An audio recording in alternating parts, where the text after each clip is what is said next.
Hello students, how are you? Welcome to SVS English classes. We are here how to use conjunction if, unless and until. ठीक है students, let us start first point. शर्त प्रकट करने के लिए यदि या अगर शब्द के लिए if या अनलेस का प्रयोग करते हैं। इफ का मीनिंग यदि होता है और अनलेस का मीनिंग यदि डॉट डॉट नहीं होता है।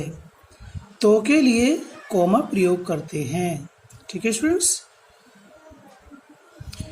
यदि डॉट डॉट नहीं के लिए इफ के बाद डू नॉट या डज नॉट का प्रयोग करते हैं, लेकिन अनलेस के बाद नॉट का प्रयोग नहीं होता है, क्योंकि अनलेस अपने आप में निगेटिव सेंस रखता है। नेक्स्ट पॉइंट, यदि वाला भाग प्रेजेंट इंडेफिनिट टेंस में अनुवाद करते हैं, भले ही वह भाग फ्यूचर इंडेफिनिट में हो।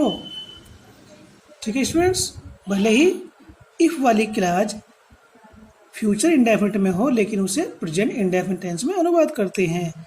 सेंटेंस का दूसरा भाग फ्यूचर में ही बनता है, फ्यूचर इंडेफिनिट में ही अनुवाद किया जाता है। नेक्स्ट पॉइंट, अनटिल समय प्रकट करता है। इसका अर्थ जब तक डॉट डॉट नहीं होता है तब तक के लिए कॉमा का प्रयोग करते हैं।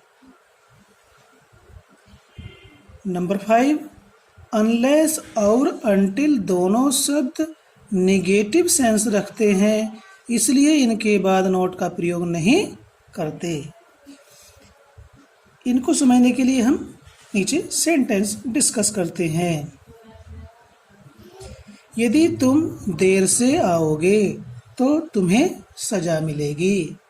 ठीक है, यहाँ पर ये सेंटेंस यहाँ से यहाँ तक पूरा एक सेंटेंस है, लेकिन इसमें दो क्लॉजेज हैं। ये सेंटेंस कॉम्प्लेक्स सेंटेंस है।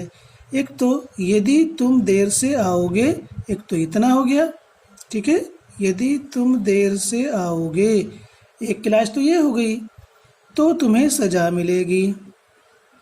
दूसरी क्लॉज ये हो गई, यहाँ भी फ्यूचर इंडेफिनिट है, यहाँ भी फ्यूचर इंडेफिनिट है। ठीक है, यदि यहाँ शब्द शुरू में आ रहा शर्त वाला, ये इफ क्लॉज हो गई। इसको ऐसे भी लिखा जा सकता है, तुम्हें सजा मिलेगी यदि तुम देर से आओगे। तो ये यदि वाला क्लॉज बाद में भी आ सकता है, तो इस चीज़ से नर्वस होने की आवश्यकता नहीं है। ये भी फ्यूचर में है, ये भी फ्यूचर में है, फ्यूचर इंडेफिनिट टेंस में, लेकिन जो क्लॉज जिस क्लॉज के शुरू में यदि आएगा वो प्रेजेंट इंडेफिनिट में और दूसरी क्लॉज फ्यूचर इंडेफिनिट टेंस में बनेगी। यदि इफ तुम देर से आओगे, if you come, present tense में यू के साथ फर्स्ट फॉर्म आएगी, इफ यू कम लेट। तो के लिए कॉमा का प्रयोग करेंगे।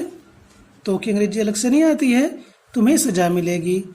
ठीक है, तो क्या होगा फ्यूचर इंडेफिनिट टेंस में विल सेल के बाद first form, you will get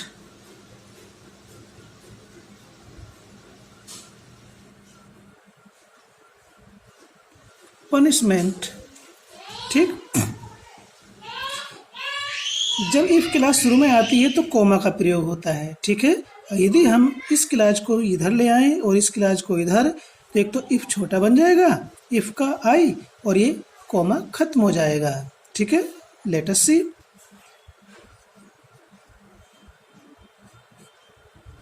you will gate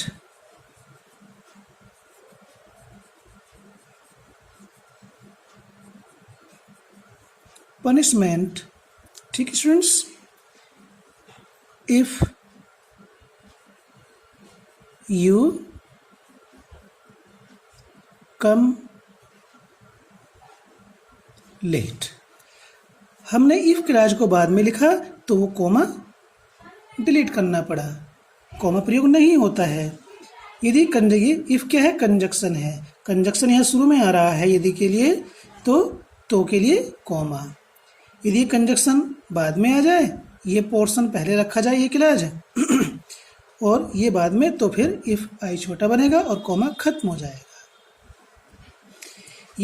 यदि वर्षा नहीं होगी तो मैं आऊंगी।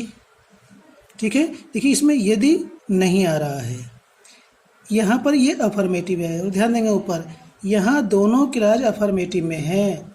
ठीक, अनलेस का प्रयोग शर्त के लिए होता है लेकिन निगेटिव होना चाहिए, वो भी दोनों क्लाज निगेटिव होनी चाहिए।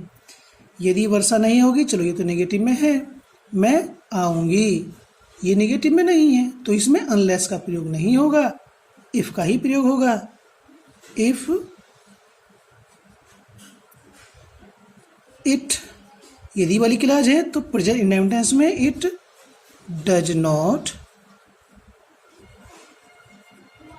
सेंटेंस तो फ्यूचर में है ये इफ वाला यदि वाला, लेकिन अनुवाद में फ्यूचर इंडेफिनिट टेंस में नहीं बनेगा। ठीक है, if it does not rain comma I shall come.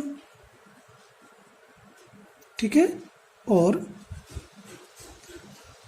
I shall come if it does not rain. देख किस प्रकार से कंपटीशन बेस्ड है। यदि सेंटेंस को करेक्ट करने के लिए यहाँ पर हम विल का प्रयोग कर देते हैं तो विल नहीं आएगा, ग्रामेटिकली इट बिकम्स रॉन्ग, तो ग्रामेटिकली ये गलत हो जाता है। तो यहाँ पर विल को हटा करके हम डज का प्रयोग करेंगे क्योंकि इट सिंगुलर नंबर में आता है। यदि यहाँ पर प्लूरल नंबर होता तो फिर यहाँ पर डू नॉट आता विल के स्थान पर। तो ये है कंपटीशन बेस तो यही है, कंपटीशन तो बाद में है। ओके, यदि तुम यह काम खत्म नहीं करोगे तो तुम घर नहीं जाओगे। यहाँ देखते हैं यदि वाला पार्ट भी नेगेटिव में है और तो वाला पार्ट भी नेगेटिव में है, तो ये इफ और अनलेस दोनों से बन जाएगा। क्या होगा, इफ यू फ्यूचर में आ रहा है बनेगा प्रेजेंट इंडेफिनिट टेंस में। If you do not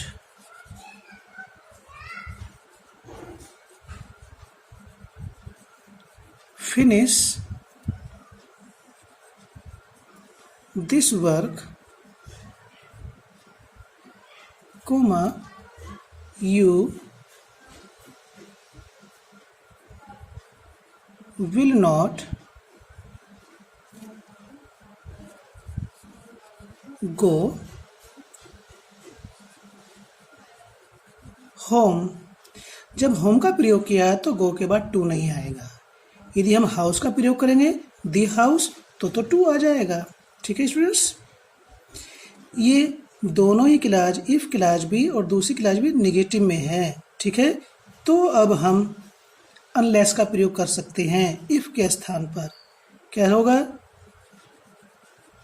unless you, अब ये डू नॉट नहीं आएगा। ठीक है, अब ये अनलेस का प्रयोग होने पर आगे अफर्मेटिव लिखा जाएगा। Unless you finish this work, comma you will not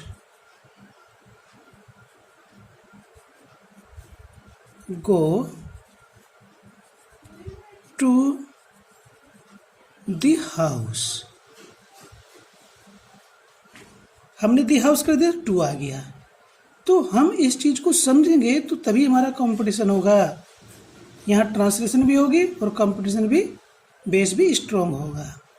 तो हम कैसे प्रयोग कर रहे हैं, अनलेस हुआ तो यहाँ से डू नॉट हटाना पड़ा, ऊपर देखिए। और यदि इफ़ का प्रयोग किया तो डू नॉट आया। अनलेस का प्रयोग तभी होगा जब दोनों क्लॉज निगेटिव में होंगे। अब देखिए यही सेंटेंस है, इसमें जब तक आ रहा है तो अनटिल का प्रयोग निगेटिव में होता है, ठीक है, और समय के लिए होता है।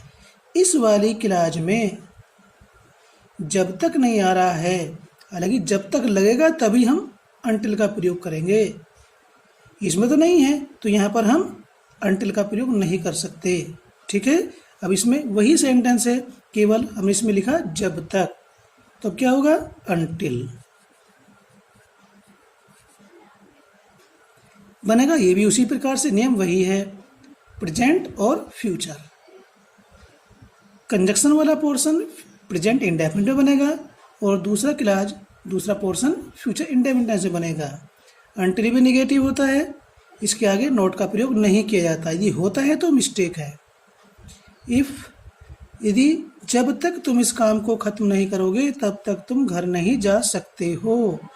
सॉरी, यहाँ पे ध्यान दे सकते हो, तो यहाँ पर विल नहीं आएगा, कैन आएगा। हमने इस चीज़ का ध्यान नहीं दिया, कैन आएगा और यहाँ पर भी कैन आएगा, ठीक है स्टूडेंट्स। इस चीज़ हमारे माइंड से स्लिप हो गई थी, यहाँ पर भी कैन, यहाँ पर भी सकते हैं तो यहाँ पर भी कैन आएगा। है मॉडल, विल भी मॉडल होती है और कैन भी मॉडल होती है। सकते हैं तो कैन का प्रयोग होगा, ठीक है। Until you finish this work, comma, तब तक के लिए कॉमा आएगा। You can not go to the house, ठीक है स्टूडेंट्स। जब ध्यान नहीं रहता तो इस तरह की मिस्टेक हो जाती है, तो इसलिए we should be careful about what we are going to do. यदि तुम मेला देखने जाओगे तो मैं भी आपके साथ चलूँगा। इसमें नहीं, कोई इसमें भी नहीं आ रहा, ना यहाँ है ना यहाँ है, तो इसमें अनलेस का प्रयोग नहीं होगा। If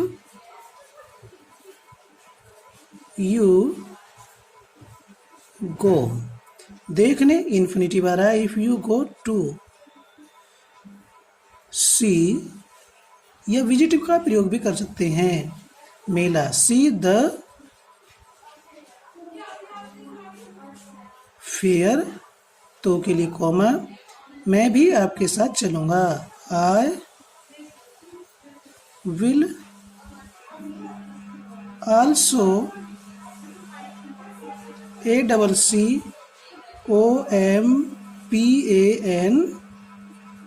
accompany you। accompany में होता है साथ चलना।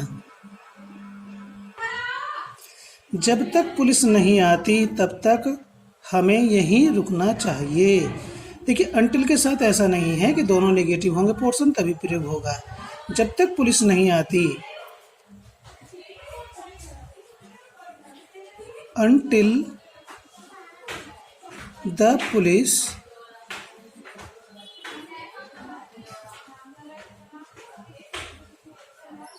come, पुलिस को बहुवचन में माना जाता है, इसके साथ बहुवचन की वर्ब भी आती है, इसमें एस नहीं लगेगा। until the police come, comma, हमें यहीं रुकना चाहिए, मॉडल का प्रयोग होगा, we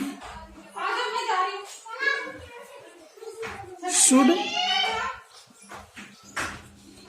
stay here, ठीक है स्टूडेंट्स।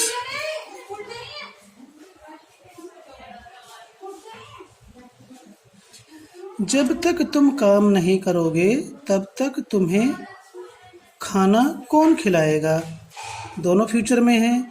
जो इफ के साथ, जो अनलेस के साथ नियम लागू होता है वही अनटिल के साथ होगा। इसमें जब तक आ रहा है तो ये इंटरोगेटिव है, तो हम इंटरोगेटिव पोर्शन को पहले लेते हैं। क्या होगा, कौन खाना खिलाएगा तुम्हें? Who will feed you? तुम्हें कौन खाना खिलाएगा? Who will feed you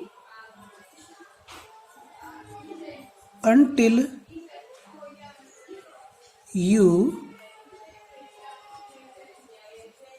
work?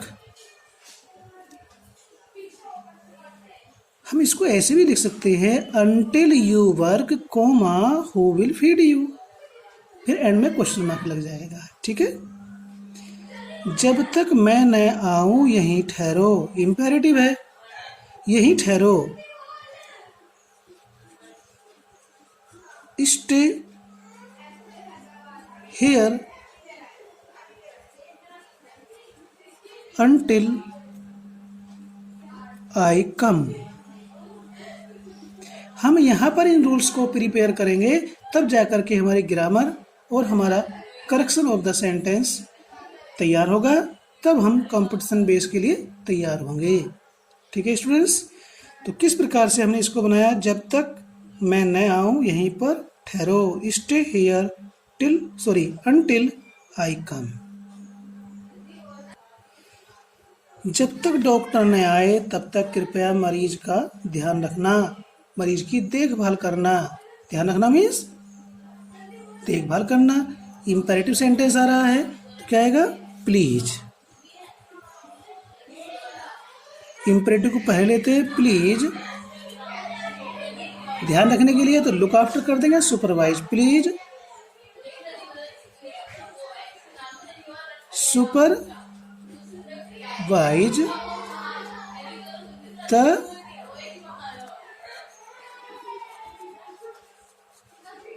Patient.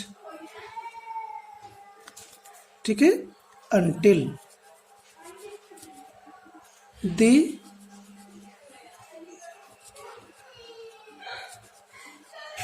Doctor,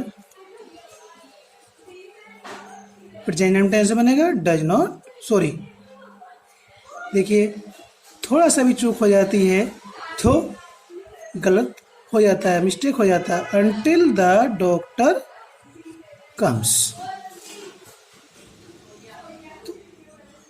नियमों को कंठस्थ याद करना है, otherwise it becomes mistake, it becomes wrong.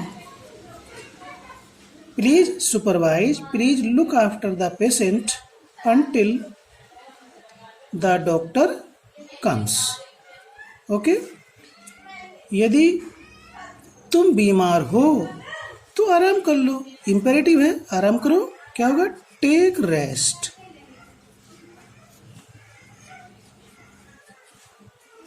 जहाँ जैसे शब्द होंगे वहाँ वैसे ही हमें अंग्रेजी शब्दों का प्रयोग करना है। Take rest if you are ill. If बीच में, इफ क्लास बीच में आ गई है, ये ऐसे भी हो सकता है, if you are ill comma take rest, no problem, कोई समस्या नहीं है, सही है। यदि आज वर्षा होगी तो मैं स्कूल नहीं आऊंगा। ठीक है। इफ इट रेन्स, फ्यूचर में है यदि वाला पोर्शन, इफ क्लास फ्यूचर में आ रही है लेकिन बन रहा है प्रेजेंट इंडेफिनिट में, तो के लिए comma. I shall not come to school। इस प्रकार से हम ये अनुवाद करेंगे इफ वाले क्लास। यहाँ पर हमारी जो शर्त है वो प्रेजेंट में आ रही है। ठीक है।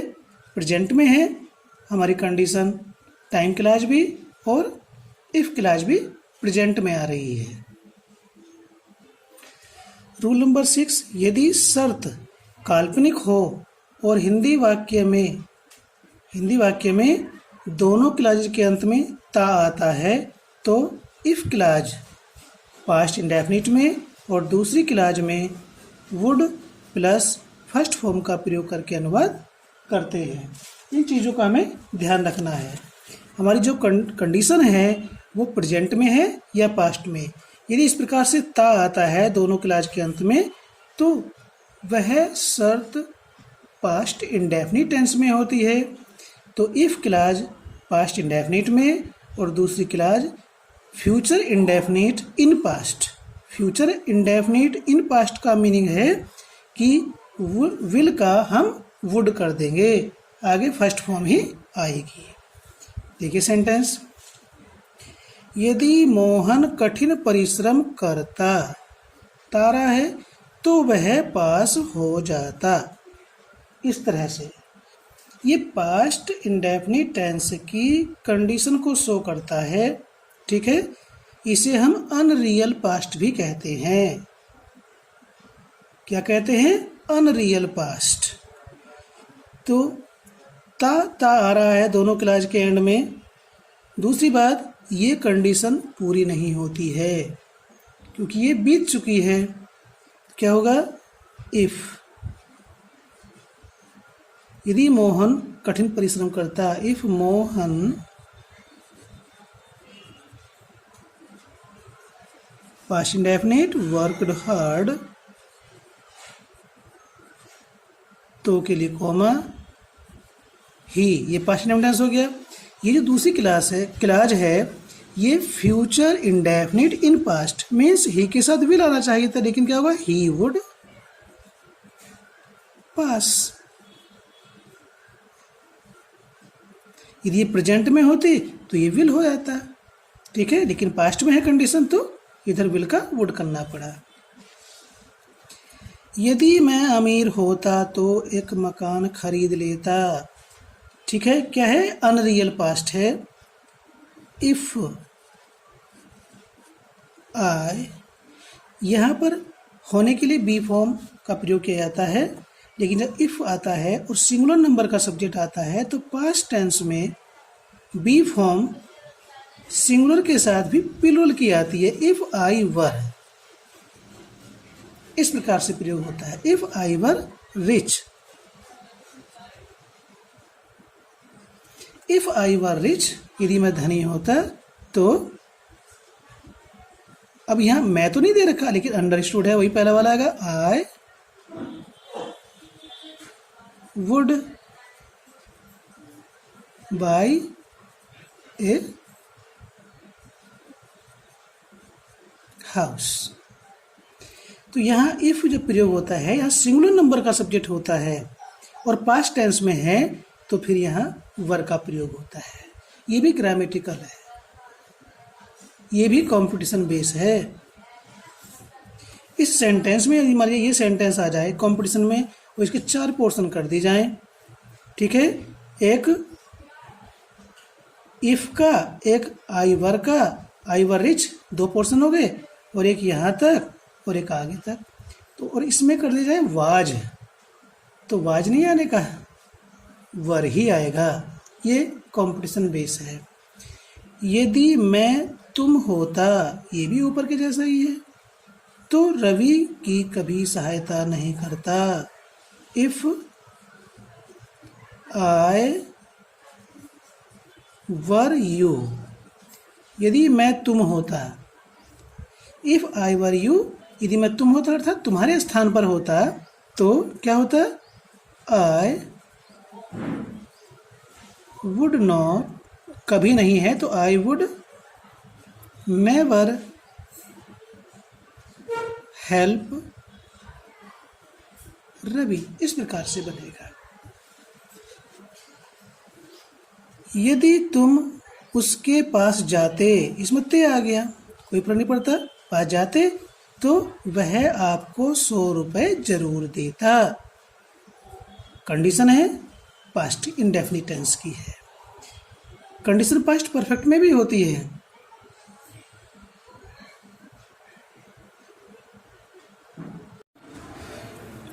यदि तुम उसके पास जाते तो वह आपको 100 रुपये जरूर देता। तो यहाँ पर ते आ रहा है, यहाँ पर ता आ रहा है, ये भी कंडीशन पास्ट टेंस की है। ठीक है, जो कभी पूरी नहीं होगी। यदि तुम उसके पास जाते,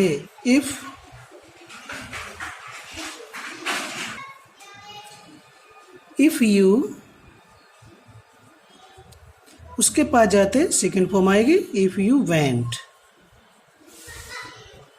उसके पास to him, went to him, तो के लिए कोमा, वह आपको 100 रुपये जरूर देता, ही वुड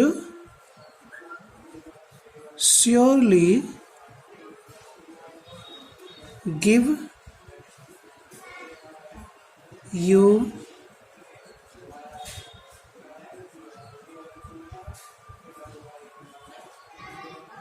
₹100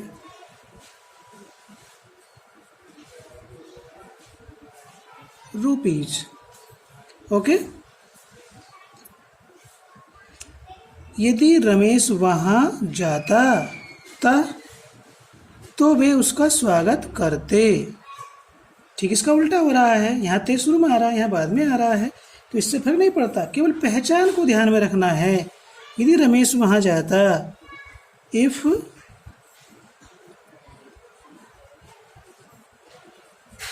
रमेश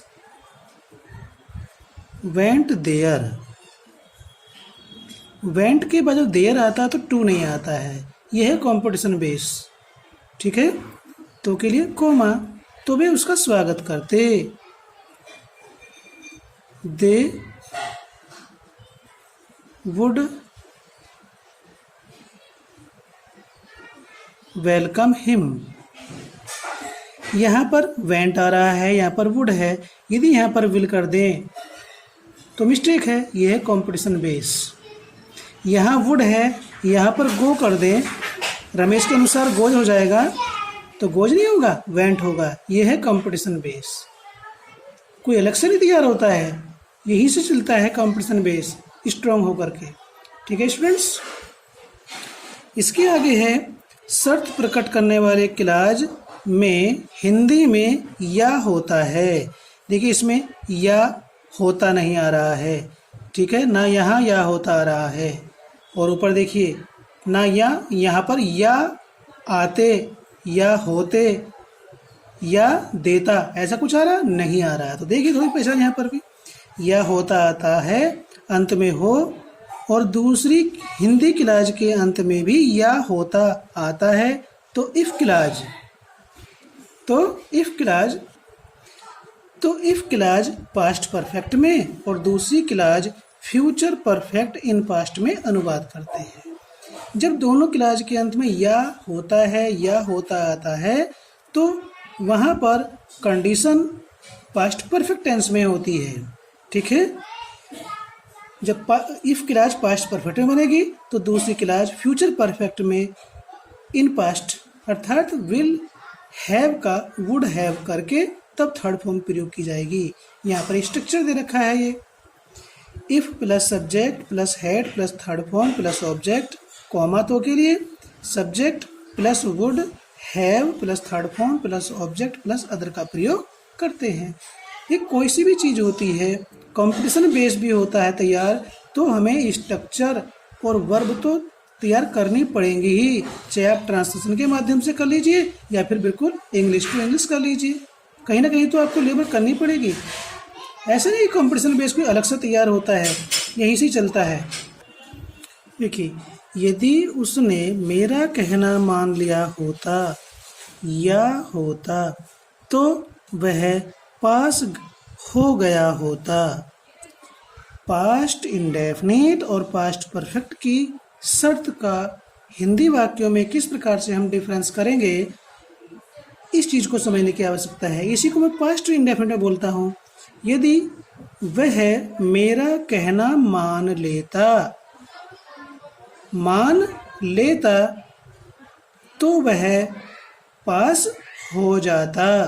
इसमें है मान लिया होता, तो परफेक्ट टेंस को शो कर रहा है।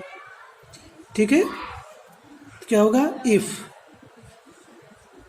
ही पास्ट परफेक्ट में हैड ओबेड मी, कोमा, तो वह पास हो गया होता। He would have past.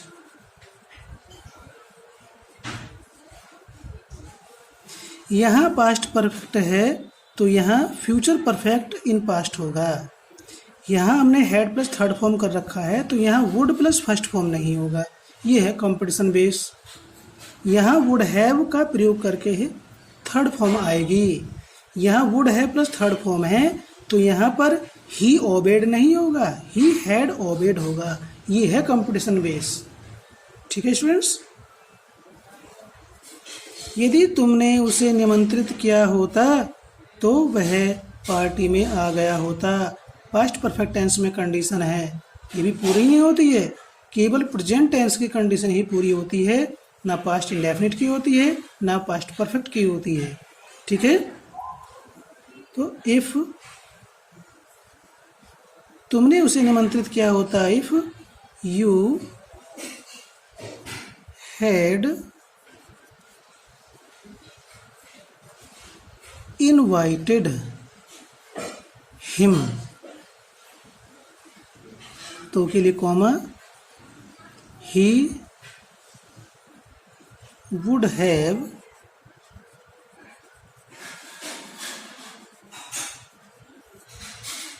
attended the party।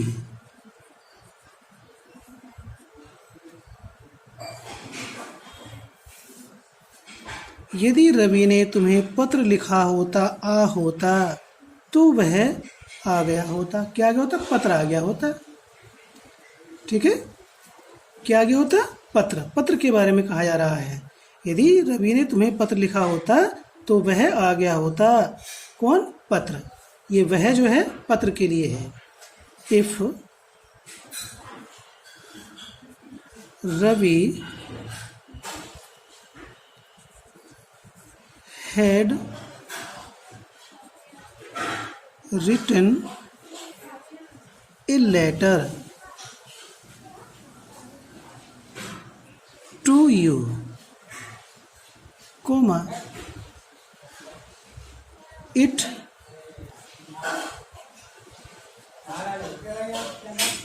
would have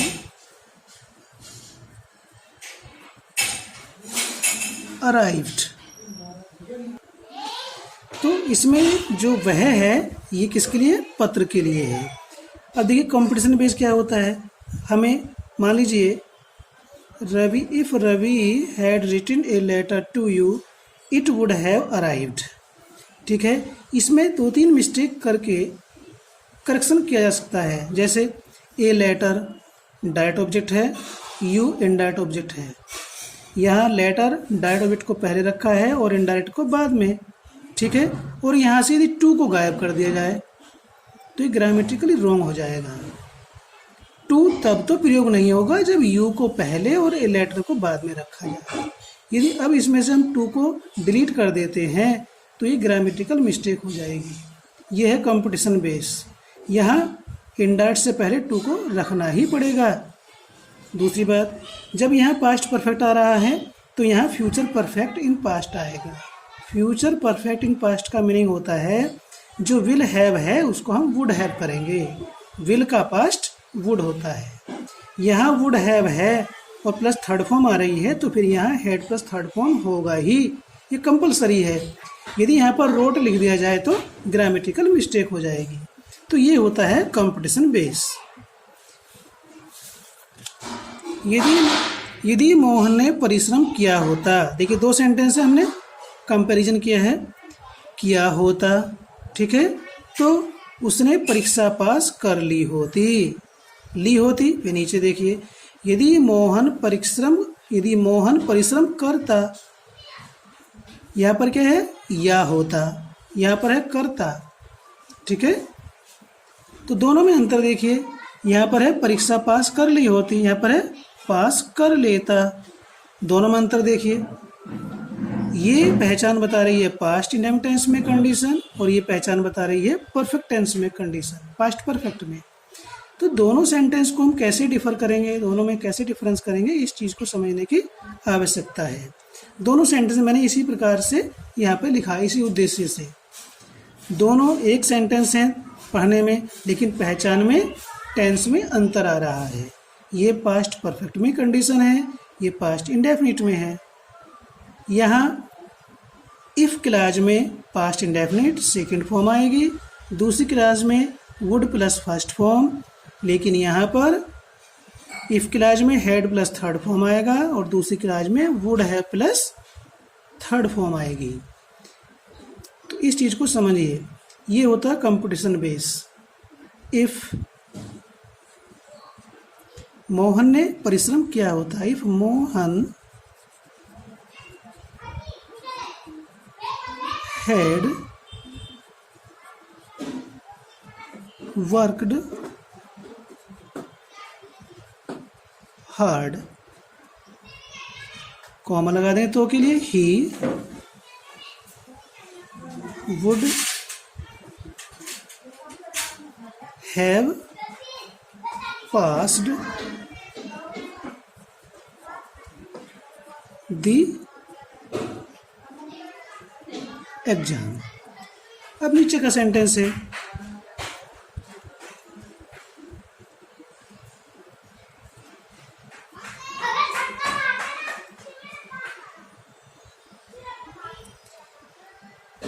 if Mohan worked hard, ये पहचान के अनुसार हो रहा है। कंपैरेटिवली एक ही सेंटेंस को दो टेंस में लिखा गया है, तो हम उसे कैसे डिफर करेंगे ये हमने आपको एक्सप्लेन किया है। If Mohan worked hard, comma he would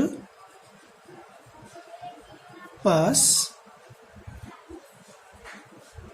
the exam. तो दोनों सेंटेंस की यदि आप कंपैरेटिवली स्टडी करेंगे तो आपको ये डिफरेंस समझ में आएगा। और कंपटीशन बेस क्या होता है वो भी आपका यहीं से स्ट्रॉन्ग होना शुरू होगा यदि आप इस चीज़ को समझेंगे। तो हम समझते हैं कि आपको ये चीज़ समझ में आई होगी, हमने किस प्रकार से इफ़, अनलेस और अनटिल का प्रयोग किया है। तो कंडीशन जो इफ़ वाली होती है वो तीन प्रकार की कंडीशन होती है। Condition in present, condition in past indefinite and number 3 condition in past perfect. ठीक है, प्रेजेंट टेंस की कंडीशन तो पूरी हो जाती है, लेकिन पास्ट की कोई भी कंडीशन पूरी नहीं होती, ना पास्ट इंडेफिनिट की और ना पास्ट परफेक्ट की। तो ये भी हमें ध्यान रखना है कौन सी कंडीशन पूरी होती है। पूरी कौन सी होती है? केवल प्रेजेंट टेंस की कंडीशन। ठीक है।